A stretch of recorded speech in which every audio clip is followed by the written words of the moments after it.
আম্মা, কি বলো শুনি। আমার পায়ে কি জন্মগত সমস্যা না কোনো দুর্ঘটনার কারণে হয়েছে? এই প্রশ্নটা প্রায় আমার কাছে ফেসবুকে আসে, যদিও আমি এই বিষয়ে অনেক আগেই লিখেছি, কিন্তু অনেকে হয়তো পড়েনি, সেই জন্য তারা বারবার আমাকে জিজ্ঞেস করে। আর আমি প্রশ্নের উত্তর দিতে দিতে ক্লান্ত। তো তুমি তো আমার আম্মা, তুমি সবচেয়ে ভালো বলতে পারবে এই প্রশ্নের উত্তর কি। সেই জন্য তুমি আজকে বলে দাও যে আমার পায়ে কি হয়েছিল আসলে। তোমার পায়ের সমস্যা সামান্য কিছু সমস্যা ছিল, কিন্তু তাও তুমি খুঁড়ায় খুঁড়ায় করে কি জন্ম থেকে কোনো একটা সমস্যা ছিল একটু? না, জন্ম থেকে তেমন সমস্যা ছিল না। ছোট সময় তুমি কিছু সামান্যই করতে পারতা। তোমার অসুস্থতার কারণে তোমার অনেক অসুখ গেছে, যেমন টাইফয়েড জ্বর হয়েছিল, জন্ডিস হয়েছে, বিভিন্ন ধরনের বড় বড় অসুখ তোমার হয়েছে।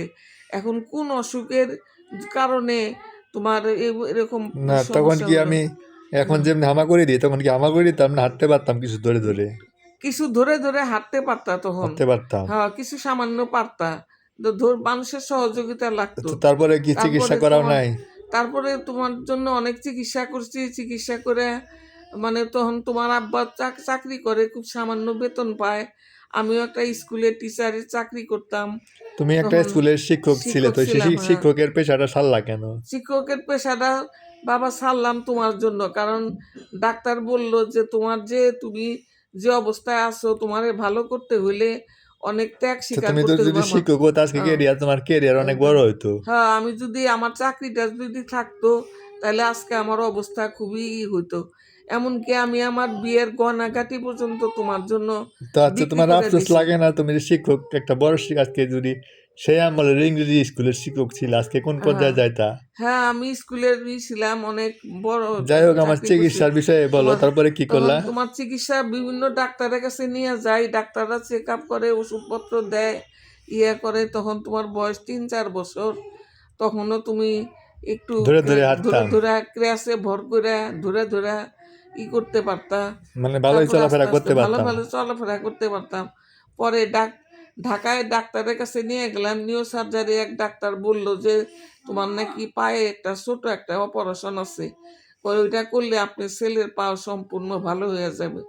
এই জন্য আমরা তো তখন তেমন বেশি অবস্থা না, অনেক টাকা পয়সারও দরকার। আর আমি দুঃখের কথা কি বলবো, তোমার জন্য অনেক কষ্ট করছি। তারপরে শেষে যখন তুমি ক্লাস 8-এ পড়ো, তখন অনেক কষ্ট বিষ্ট করে সে অপারেশনটা করাইলাম। অপারেশনটা আসলে সঠিক ছিল না, ভুল চিকিৎসা দেওয়া হয়েছিল। ভুল হয়েছিল? হ্যাঁ, ডাক্তারের ওটা ভুল হয়েছিল। ও ভুল হওয়ার কারণে তুমি যেটুক ভালো ছিলা সেটুকু মানে মানে তারপর থেকে আমি এই যে একবার তারপর থেকে বিছনায় পড়ে তুমি গেলাম। একদম বিছনায় এটা তো শুয়ে আমার পড়লা। মনেই আছে। হ্যাঁ, অপারেশনের কথা তখন তো আমি বড়ই। তা এইভাবে মানে করছে, আমার খুব কষ্ট লাগে যে বলতে পারি না। আমাদেরও তেমন অবস্থা না যে তোমারে অনেক ডাক্তার বলছে যে বিদেশে নিয়ে চিকিৎসা করলে ভালো হবা। এখন আল্লাহ আমারে কতদিন বাঁচায় রাখবো আমি জানি না। তোমার একটা ভাইরেও পাঠাইছি, সেও কোন দিন ও দেশের উপর আছে, কাগজ পাইবো, কোন দিনই করতে পারবো। এখন তোমার যে পায়ের যে সমস্যা, তোমার চিকিৎসার জন্য অনেক টাকা পয়সার দরকার, সেরকম না, অবস্থা এটা আমাদের তো নেই। আমার ভাই সজীব ভাই তো আহ, বলছে, সে তখন বিদেশ নেওয়ার মতো বলছে তার সে ক্যাপাবিলিটি হবে, তখন সে নিয়ে কোন যাবে, কোন চিকিৎসা দিন যে করবে। নিতে পারবো সেটাও তো আমি বলতে পারবো না, কারণ এখন আমি বয়স হয়ে গেছে, আমার এখন হয়ে তো তুমি গেছে। আমার চিকিৎসা নিয়ে গিয়ে এখন কি আশা করো?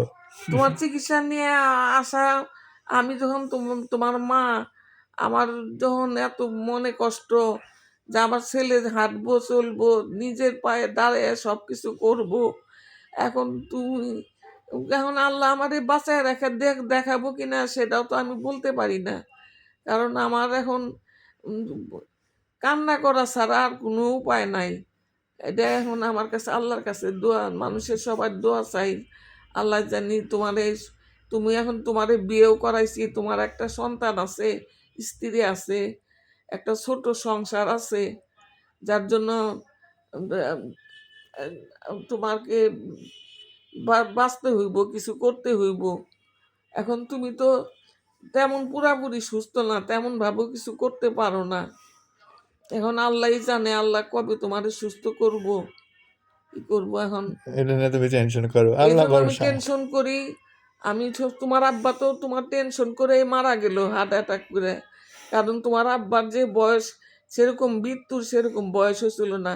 উনি সবসময় তোমার টেনশন করতো, আর বললো যে সবসময় আফসোস করতো যে অপারেশনটা না করাইলেই ভালো ছিল। কিন্তু বড় ডাক্তারের কথা, বড় ডাক্তারে বললো, আমি কি আর না কইরা পারি? তখনও আমাদের অনেক টাকা পয়সা ব্যয় হয়েছে, অনেকই হয়েছে। এখন আর কি কষ্টে পিষ্টে দিন যায়, চলি এভাবে, আল্লাহর কাছে দোয়া করি।